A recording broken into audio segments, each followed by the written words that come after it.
Hello dear student, how are you. इस video में हम आज बात करेंगे डिजिटल एजुकेशन के सिलेबस के बारे में। अगर आप विनोद बिहारी महतो कोयलांचल यूनिवर्सिटी धनबाद के स्टूडेंट हैं, बीए बीएससी बीकॉम किसी भी स्ट्रीम के स्टूडेंट हैं, अगर आपका इस सेशन है यानी आप 2023 से 27 में 4th year under graduation program में एडमिशन करवाए हैं, आप सेमेस्टर 1 पे है, फर्क नहीं पड़ता है, बीए बीएससी बीकॉम किसी भी स्ट्रीम के स्टूडेंट है, अगर आपका डिजिटल एजुकेशन है तो आप लोगों के मन में बार बार ये सवाल आ रहा था, बार बार ये कमेंट आ रहा था कि सर डिजिटल एजुकेशन का सिलेबस बताइए। और ये सही भी है, क्योंकि सिलेबस के बारे में पता होगा तब तो आप लोग तैयारी कर सकते हो। तो इस वीडियो में मैं आप लोगों को डिजिटल एजुकेशन का प्रॉपर सिलेबस के बारे में बताऊंगा, कौन कौन से सब्जेक्ट है, कौन कौन सा यूनिट्स है, उस यूनिट में कौन कौन सा चैप्टर है, और साथ ही साथ ये भी बताऊंगा कि ये एग्जाम कितने मार्क्स का होगा, पासिंग मार्क्स क्या होगा। साथ ही साथ ये भी बताएंगे कि आप जो है डिजिटल एजुकेशन के लिए कौन सा बेस्ट बुक ले सकते हैं, अगर बुक नहीं ले सकते हैं तो ऑनलाइन आप इसको किस तरीके से तैयारी कर सकते हैं। A to Z सभी चीजों के बारे में बात करेंगे। ठीक है, सबसे पहले एक सवाल स्टूडेंट लोगों का यह होता है कि क्या डिजिटल एजुकेशन को हिंदी या इंग्लिश दोनों में लिखा जा सकता है। जी हां, अगर आपका इंग्लिश में लिखना है तो आप डिजिटल एजुकेशन का इंग्लिश में लिख सकते हैं, अगर हिंदी में लिखना है तो डिजिटल एजुकेशन को हिंदी में लिख सकते हैं। ये जो डिजिटल एजुकेशन है ये प्रॉपर तरीके से जो है वो थ्योरी बेस्ड पेपर होगा। डिजिटल एजुकेशन क्या होगा, पूरा तरह से थ्योरी बेस्ड होगा। यहां किसी भी तरीके का कोई भी न्यूमेरिकल नहीं पूछा जाएगा। अगर आप हिंदी में कैपेबल हैं लिखने में तो हिंदी में लिखना, इंग्लिश में कैपेबल हैं तो इंग्लिश में लिखना, आपको जिसमें अच्छा लगेगा आप डिजिटल एजुकेशन को उसमें लिखोगे। ठीक है, अब जैसा कि यहां देख सकते हैं, यहां लिखा गया है कोर्स टाइटल और यहां लिखा गया है डिजिटल एजुकेशन। एक बार पहले समरी जान जाओ। डिजिटल एजुकेशन बेसिकली ये एक ऐसा सब्जेक्ट आप लोगों के लिए होने वाला है जिसमें आप डिजिटल एजुकेशन के बारे में सीखोगे, यानी बेसिकली आप इंटरनेट के बारे में सीखोगे। आप सीखोगे कि इंटरनेट क्या होता है, कंप्यूटर क्या होता है, कंप्यूटर और इंटरनेट किस तरीके से काम करता है, हम लोग किस तरीके से जो हम लोगों के रेगुलर लाइफ है उसमें हम लोग इंटरनेट और कंप्यूटर को किस तरीके से यूज करते हैं। इंटरनेट और कंप्यूटर को यूज करते हुए जो हम लोगों का आईसीटी सेक्टर है यानी इंफॉर्मेशन एंड कम्युनिकेशन टेक्नोलॉजी, आज भारत और पूरा विश्व जो है वो कंप्यूटर के माध्यम से जुड़ा है। मैं आप लोगों को आईसीटी कंप्यूटर के माध्यम से पढ़ा रहा हूं, आप लोग भी जो है अभी आईसीटी यानी इंफॉर्मेशन एंड कम्युनिकेशन टेक्नोलॉजी के माध्यम से जुड़े हैं। ये आईसीटी आने के बाद जो है हर क्षेत्र का जो है वो डेवलपमेंट बहुत ज्यादा हुआ। तो हम लोगों के सोसाइटी के लिए, हम लोगों के जीवन के लिए क्यों आईसीटी उतना ज्यादा इंपॉर्टेंट है, किस तरीके से आईसीटी का जो है वो डेवलपमेंट हुआ है, किस तरीके से आईसीटी काम करता है और हम लोगों के लिए क्यों आईसीटी इतना ज्यादा जो है वो इंपॉर्टेंट है। बेसिकली इसी के सराउंडिंग में जो है ये पूरा सब्जेक्ट आप लोगों को घूमेगा। ठीक है, आईसीटी यानी डिजिटल एजुकेशन पढ़ने के लिए आपको कोई रॉकेट साइंस पढ़ना नहीं है। डिजिटल एजुकेशन पढ़ने के लिए आपको बहुत ज्यादा रट्टा नहीं मारना है। अगर आपको थोड़ा सा भी इंटरनेट में इंटरेस्ट है, थोड़ा सा भी अगर आपको कंप्यूटर में इंटरेस्ट है, थोड़ा सा भी अगर कम्युनिकेशन सिस्टम में इंटरेस्ट है तो ये सब्जेक्ट आप लोगों के लिए बहुत ही इंटरेस्टिंग और बहुत ही ईजी होने वाला है। इसमें रट्टा मारने जैसा या याद रखने जैसा कुछ नहीं है। ठीक, तो यहां पे बेसिकली बताया गया है कोर्स ऑब्जेक्ट्स, यानी इस सब्जेक्ट को पढ़ के हम लोगों को क्या क्या मिलेगा। तो देखो यहां पे सबसे पहले बता रहा है लर्निंग आउटकम्स क्या क्या मिलेगा। तो बोला गया है यहां पे standard of concept of digital education. हम लोग डिजिटल एजुकेशन के बारे में डिटेल में जान जाएंगे कि डिजिटल एजुकेशन क्या है। फिर हम लोग पढ़ेंगे कि डिजिटल एजुकेशन में कंप्यूटर को किस तरीके से हम लोग यूज करते हैं, डिजिटल एजुकेशन हम लोगों के लिए क्यों उतना ज्यादा नेसेसरी है। ठीक है, और डिजिटल एजुकेशन में हम लोगों को ईमेल का जो है वो किस तरीके से यूज करते हैं। ठीक है, और साथ ही साथ हम लोगों का जो नेशनल इनिशिएटिव्स है, मतलब हम लोगों के राष्ट्रीयता के लिए या हमारे राष्ट्र के लिए, हम लोगों के लाइफ के लिए जो है वो कितना ज्यादा जो है वो आईसीटी जरूरी है। यानी डिजिटल एजुकेशन में आप पूरा का पूरा तरह से कंप्यूटर, डिजिटल एजुकेशन में पूरा का पूरा तरह से आप इंटरनेट, और डिजिटल एजुकेशन में आप पूरा का पूरा तरह से कम्युनिकेशन टेक्नोलॉजी यानी आईसीटी के बारे में आप पढ़ोगे। ठीक है, चलो अब समय नहीं गवाते हैं, अब इसका हम लोग जो है एक एक करके जो है इसका हम लोग सिलेबस के बारे में डिस्कस करते हैं। तो देखो बच्चा, इसका सबसे पहला जो यूनिट है दोस्तों, इसका सबसे पहला यूनिट में देखिए, इसका सबसे पहला यूनिट में हम लोग पढ़ेंगे अंडरस्टैंडिंग डिजिटल एजुकेशन। सबसे पहला यूनिट होगा अंडरस्टैंडिंग डिजिटल एजुकेशन। बेसिकली ये जो हम लोगों का चैप्टर होगा, ये जो यूनिट होगा, उसमें हम लोग बेसिकली डिजिटल एजुकेशन के बारे में, डिजिटल एजुकेशन क्या होता है उसका हम लोग मीनिंग यानी डिजिटल एजुकेशन का अर्थ, उसका परिभाषा, उसका परिचय, डिजिटल एजुकेशन की आवश्यकताएं, डिजिटल एजुकेशन के मोड्स यानी कितने टाइप के डिजिटल एजुकेशन हो सकते हैं, ठीक है, और डिजिटल एजुकेशन के क्या फायदे हैं और क्या नुकसान, उसका मेरिट्स, उसका डिमेरिट्स, डिजिटल एजुकेशन का नीड्स, इंट्रोडक्शंस, यही सब चीजों के बारे में पढ़ेंगे। डिजिटल एजुकेशन क्या है, उसका अर्थ, परिभाषा, महत्व, विशेषता, प्रकार, लाभ और हानि, इन चीजों के बारे में जो है यूनिट 1 पे पढ़ेंगे, यानी उसके पूरे बेसिक फंडामेंटल कॉन्सेप्ट को पढ़ेंगे, ठीक है। और फिर से बोल रहे हैं, हिंदी इंग्लिश दोनों में ही आप पढ़ सकते हैं, एग्जाम में दोनों में क्वेश्चन पूछेगा, आपको हिंदी में कंफर्टेबल है हिंदी में देना, इंग्लिश में कंफर्टेबल हो इंग्लिश में देना, ठीक है। यूनिट 2 पे पढ़ना है नॉलेजिंग कंप्यूटर्स, इसमें हम लोग कंप्यूटर्स के बारे में पढ़ेंगे। कंप्यूटर क्या है, कंप्यूटर कितने टाइप्स के होते हैं, हार्डवेयर एंड सॉफ्टवेयर क्या होता है, कंप्यूटर में इनपुट और आउटपुट डिवाइस क्या होता है, माउस क्या होता है, मॉनिटर क्या होता है, ठीक है। इसके बाद कंप्यूटर में एप्लीकेशन किस तरीके के होते हैं। इसके बाद हम लोग कंप्यूटर सॉफ्टवेयर के बारे में पढ़ेंगे, कंप्यूटर सॉफ्टवेयर क्या होता है, सीपीयू क्या होता है, माउस क्या होता है, कीबोर्ड क्या होता है, यानी हम लोग को बेसिकली जो कंप्यूटर का फंडामेंटल्स है, कंप्यूटर का हम लोगों को फंडामेंटल्स के बारे में पढ़ना है, ठीक है। यानी कंप्यूटर के हम लोगों को बेसिक चीजों के बारे में जो है वो पढ़ जाना है कि कंप्यूटर ये है और इस तरीके से जो है कंप्यूटर काम करता है। हाँ, और इसी में नोइंग कंप्यूटर में हम लोगों को हार्डवेयर और सॉफ्टवेयर के बारे में भी थोड़ा सा पढ़ना है कि हार्डवेयर सॉफ्टवेयर क्या है और उसमें क्या क्या डिफरेंसेस होते हैं, ठीक है। आया समझ में, कंप्यूटर क्या है, कंप्यूटर कितने तरीके के होते हैं, कंप्यूटर एप्लीकेशन क्या है, कंप्यूटर को यूज किस तरह से करते हैं, कंप्यूटर का इनपुट डिवाइस, कंप्यूटर का आउटपुट डिवाइस, माउस क्या होता है, मॉनिटर क्या होता है, हार्डवेयर क्या होता है, सॉफ्टवेयर क्या होता है, input device, output device, printer क्या होता है, इन्हीं सब चीजों के बारे में जो है हम लोग कंप्यूटर के पूरे फंडामेंटल्स चीजों के बारे में पढ़ेंगे, ठीक है। आया समझ में। इसके बाद यूनिट 3 जो है हम लोगों को पढ़ने के लिए, यूनिट 3 में हम लोग पढ़ेंगे आईसीटी स्किल। आईसीटी का मतलब बार बार बता रहे हैं, information and communication technology. Information का मतलब होता है सूचना, कम्युनिकेशंस का मतलब होता है साधन, और ये टेक्नोलॉजी का मतलब होता है परिषद, ठीक है, परिसाधन। यानी कि आईसीटी जो होता है इंफॉर्मेशन एंड कम्युनिकेशन टेक्नोलॉजी, इसको हम लोग बोल सकते हैं सूचना एवं संचार प्रौद्योगिकी। आईसीटी को क्या बोल सकते हैं, सूचना एवं संचार प्रौद्योगिकी। इसमें हम लोग जो है पढ़ेंगे कि आईसीटी जो है वो किस तरीके से काम करता है, किस तरीके से जो है कंप्यूटर वर्क करता है, या किस तरीके से जो है वो इंटरनेट चलता है, इंटरनेट के द्वारा किस तरीके से जो है हम लोग किसी इंफॉर्मेशन को दूसरे तक पहुंचा सकते हैं। और सबसे इंपॉर्टेंट चीज, कंप्यूटर का कुछ कुछ एप्लीकेशन जो होता है, जैसे मान लो एमएस ऑफिस क्या होता है जी, एमएस ऑफिस में जिन लोगों को कंप्यूटर के बारे में थोड़ा सा भी नॉलेज होगा, जिन्होंने डीसीए या एडीसीए जैसे कोर्स किया होगा, या जो कंप्यूटर में थोड़ा बहुत भी अगर काम करते हैं तो उनको पता होगा एमएस ऑफिस में माइक्रोसॉफ्ट हो गया, पावर पॉइंट हो गया, एक्सेल हो गया, उन सब चीजों के बारे में थोड़ा सा पढ़ना है कि कंप्यूटर में आपका जैसे कोई भी फोल्डर कैसे बनाते हैं, उसका नाम कैसे रखते हैं, फोल्डर को चेंज कैसे करते हैं, इसी टाइप के चीजों को जो है वो बेसिक चीजों के बारे में जो है वो यूनिट 3 पे जो है हम लोगों को पढ़ना है, ठीक है। इसके बाद हम लोगों का आता है यूनिट 4, इसमें पढ़ना है हम लोगों को इंटरनेट एंड कम्युनिकेशन। देखो ये मोस्ट इंपॉर्टेंट है, इसमें हम लोग ये पढ़ेंगे कि एक जो हम लोगों का ये जो इंटरनेट होता है, इंटरनेट के लिए सबसे ज्यादा इंपॉर्टेंट है कंप्यूटर, या बोल सकते हैं कि कंप्यूटर के लिए सबसे ज्यादा इंपॉर्टेंट है इंटरनेट, ठीक है। तो आखिरकार ये जो हम लोगों का कंप्यूटर और इंटरनेट होता है, ये आखिरकार साथ में किस तरीके से काम करता है, इसके बारे में जो है हम लोग इस टॉपिक में जो है हम लोग डिटेल्ड में पढ़ेंगे। और इसी में जो है हम लोग सबसे इंपॉर्टेंट चीज थोड़ा सा इंटरनेट और कंप्यूटर का जो थोड़ा सा मीडिया सोर्स होता है, यानी कंप्यूटर और इंटरनेट काम कैसे करता है।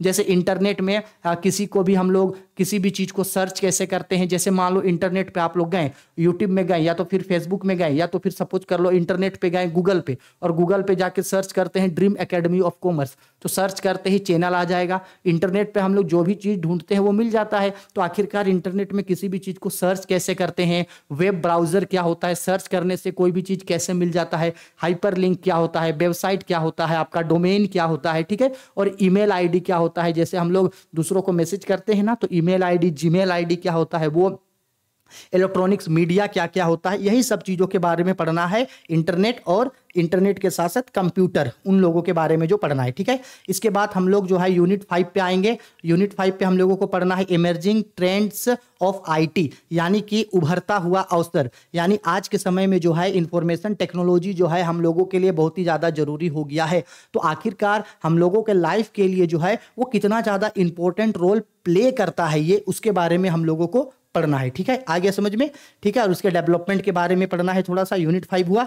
इसके बाद आते हैं यूनिट 6 पे, और ये सेकंड लास्ट यूनिट होगा। यूनिट 6 पे पढ़ना है हम लोगों को national incentive for digital education, यानी डिजिटल एजुकेशन हम लोगों का जो देश है, हम लोगों का जो राष्ट्रीयता है, हम लोगों का जो नेशन है, हम लोगों के लिए जो है वो कितना ज़्यादा इंपॉर्टेंट है, ठीक है। यानी राष्ट्रीय स्तर पर जो है वो डिजिटल एजुकेशन का कितना ज़्यादा इंपॉर्टेंट है। और इंडियन गवर्नमेंट जो है वो डिजिटल लेवल पे लोगों को पढ़ाने के लिए कई तरीके का स्कीम लेकर के आता है, जिसमें से जैसे टीवी चैनल है जिसमें कई सारे चैनल्स है जिसमें पढ़ाई होता है, जैसे कि स्वयं, मोस्ट इंपॉर्टेंट चीज है स्वयं हो गया, स्वयं नहीं, सिर्फ स्वयं प्रभा हो गया, स्वयं हो गया। इसके बाद रेडियो के द्वारा लोगों को इंफॉर्मेशन देना, ठीक है। इसके बाद आपका ये दीक्षा हो गया, ये बहुत इंपॉर्टेंट चीज है। इसको हम लोग ई एजुकेशन के नाम से भी जानते हैं। क्या बोलते हैं? ई एजुकेशन। इसका मतलब होता है ई एजुकेशन मतलब इंटरनेट शिक्षा। सरकार जो है या कई सारे एजेंसी जो है आज इंटरनेट के माध्यम से लोगों को एजुकेशन देने का, उन लोगों को एजुकेट करने का काम करता है। उसी में से जो ई एजुकेशन होता है, उसी में कई सारे टीवी चैनल बनाए गए हैं जिसके माध्यम से लोगों को जो है वो पढ़ाया जाता है। जैसे मान लो आपका दीक्षा हो गया, आपका स्वयं प्रभा हो गया, स्वयं हो गया। रेडियो कम्युनिकेशन के द्वारा लोगों से बताना, उसमें वीडियो ऑडियो इस थ्रू से जो है वो लोगों को पढ़ाया जाता है, ठीक है। और आज के समय में इंडिया के लिए जो है वो बहुत ही ज़्यादा ये इंपॉर्टेंट है। यहां से आप लोगों को एग्जाम में 100% क्वेश्चन पूछेगा ही पूछेगा। स्वयं प्रभा के बारे में पूछ सकता है कि स्वयं प्रभा क्या है, कब स्टार्ट हुआ, क्या काम करता है, स्वयं क्या है, दीक्षा क्या है, लेकिन 100% क्वेश्चन पूछेगा, ठीक है। और हमको समय मिलेगा तो हम प्रीवियस ईयर का क्वेश्चन पेपर भी जो है वो आप लोगों को जरूर बता देंगे, ठीक। यूनिट 7 पे पढ़ना है हम लोगों को guideline for physical health and mental wellness during digital education. इसमें बेसिकली हम लोगों को ये पढ़ना है कि अगर हम लोग डिजिटल एजुकेशन यानी डिजिटल चीजों से जुड़े हुए हैं तो हम लोगों को उसके लिए जो है, क्योंकि भाई देखो अच्छाई है तो बुराई भी है, तो डिजिटल एजुकेशन जो है बहुत ज्यादा कंप्यूटर पे, इंटरनेट पे, मोबाइल पे देखने से, काम करने से हम लोगों के हेल्थ पे बुरा असर पड़ेगा। तो उससे बचने के लिए हम लोगों को क्या करना चाहिए? योगा करना चाहिए, एक्सरसाइज करना चाहिए, मेंटल एंड फिजिकल एक्सरसाइज करना चाहिए, ठीक है। तो इन सभी चीजों के बारे में जो है हम लोग यूनिट 7 पे जो है बेसिकली हम लोग पढ़ेंगे, ठीक है। आगे समझ में? आई होप जो जो इंपॉर्टेंट चीज था वो चीज बता दिए हैं। जो जो पढ़ना है, कैसे पढ़ना है, क्या क्या होगा, एक डिटेल्ड में समरी बता दिए डिजिटल एजुकेशन के बारे में, ठीक। और हम आप लोगों को बता दे रहे हैं अगर डिजिटल एजुकेशन में आप लोगों को उतना ज़्यादा दिक्कत होता है तो आप लोग हमको बोलना, हम डिजिटल एजुकेशन के लिए टॉप 20 to 30, टॉप 20 से 30 क्वेश्चन लेकर के आएंगे। इसी 20 से 30 क्वेश्चन को कर लेना। 100% जो है आप लोगों का एग्जाम में इसी के बीच से ही जो है वो क्वेश्चन पूछा जाएगा, ठीक है। तो अगर आप पढ़ना चाहते हैं, हिंदी इंग्लिश दोनों में पढ़ा देंगे। आप हमको कमेंट करके बताना, हम आप लोगों को पढ़ा देंगे अगर पढ़ना होगा तो। नहीं तो एग्जाम से बिफोर जब गेस्ट पेपर आएगा तो आप डिजिटल एजुकेशन को अच्छे तरीके से जो है वो गेस्ट पेपर से भी पढ़ सकते हो। अब सपोज कर लो कि कोई स्टूडेंट को डिजिटल एजुकेशन अभी से पढ़ना होगा, तो उसके लिए कौन सा बेस्ट बुक है, और अगर बेस्ट बुक नहीं ले सकते हैं तो कौन सा ऑनलाइन प्लेटफॉर्म है जहां से आप इसको जो है वो पढ़ सकते हैं। तो देखो यहां पे जो है यूनिवर्सिटी के द्वारा टेक्स्ट बुक को जो है वो रेफर किया गया है। चूंकि डिजिटल एजुकेशन बेसिकली कंप्यूटर और इंटरनेट पे है, तो यहां आप चाहें तो ले सकते हैं इंट्रोडक्शन टू कंप्यूटर साइंस, ये बुक है, ठीक है। ये आप चाहे तो ले सकते हैं, या तो फिर text book of emerging trend and information technology, ये ले सकते हैं, ठीक है। अगर बुक नहीं लेना चाहते हैं तो यूनिवर्सिटी जो है ये भी आप लोगों को बता रहा है, यूनिवर्सिटी जो है आपको ये भी बता रहा है प्रेफरेंस बुक एंड लिंक्स, आप कौन सा बुक ले सकते हैं। तो उन्होंने भी 2 बुक को जो है उन्होंने रिकमेंड किया है। एक है हम लोगों का राजा रमन जी का, ठीक है, फंडामेंटल ऑफ कंप्यूटर्स, ये लेके पढ़ सकते हैं। या तो फिर आईसीटी स्किल डेवलपमेंट बाय किसके द्वारा भाई? ऋषि बंसल एंड पुनीत कौर, चाहे तो इसको पढ़ सकते हैं, लेकिन हम तो सजेस्ट करेंगे आप बेकार का इन बुक्स के लिए जो है वो पैसा खर्चा मत करना। एग्जाम से पहले जो है वो विद्या गेस्ट पेपर या पिछले सालों का जो है वो विद्या गेस्ट पेपर आएगा, वहां से उसको पढ़ना, क्योंकि उसको हम पढ़े हैं, काफी अच्छा चीज जो है वहां दिया है। और फिर भी मान लो कि अगर आप चाहें इंटरनेट से पढ़ना, तो ये देखो यहाँ पे 3 साइट जो है इसके बारे में बताया गया है। अगर आप इंटरनेट पे पढ़ना चाहते हैं तो ये 3 साइट जो है उसमें बताया गया है कहाँ कहाँ से पढ़ सकते हैं भाई। ये देखो वो बोला गया है PRA GYAT यानी प्रगयत गाइडलाइंस o.pdf एजुकेशन, ये 3 वेबसाइट है, ठीक है। इन तीनों में से किसी भी वेबसाइट में जो है वो जा करके चाहे तो आप पढ़ सकते हैं, ठीक है। अब बात करते हैं इसके एग्जाम पैटर्न के बारे में। देखो ये एग्जाम पैटर्न जो यहाँ पे दिया गया है, ये एग्जाम पैटर्न पुराना वाला है, इसको आप लोगों को नहीं देखना है, ठीक है। देखो एग्जाम पैटर्न का जहां तक बात करें तो हमको जहां तक लग रहा है इसके लिए जो है आप लोगों को 70 मार्क्स का जो है आप लोगों का एग्जाम जो है ये होगा, ठीक है। 70 मार्क्स का जहां तक हमको लगता है वहां तक जो है 70 मार्क्स का आप लोगों का एग्जाम होगा, क्योंकि जैसे कि मान लो जो स्टूडेंट लोग डिजिटल एजुकेशन लिए हैं उनमें से कुछ स्टूडेंट ऐसे भी होंगे जो डिजिटल एजुकेशन को ना लेकर के मैथ लिए हैं, और उसमें जो मैथ है वो 75 नंबर का मैथ है और 25 नंबर का जो है 75 नंबर का मैथ है और 75 में जो है वो 30 नंबर का पास है। सेम यही अब जो लोग मैथ नहीं लिए हैं उन लोगों को डिजिटल एजुकेशन मिला है। तो जिन लोगों को डिजिटल एजुकेशन मिला है, अगर भाई सब्जेक्ट वही ना है, ऑप्शन है ये लो नहीं तो वही लो, तो जब वो मैथ 75 नंबर का है तो जाहिर सी बात है डिजिटल एजुकेशन भी 75 नंबर का ही होगा, ठीक है।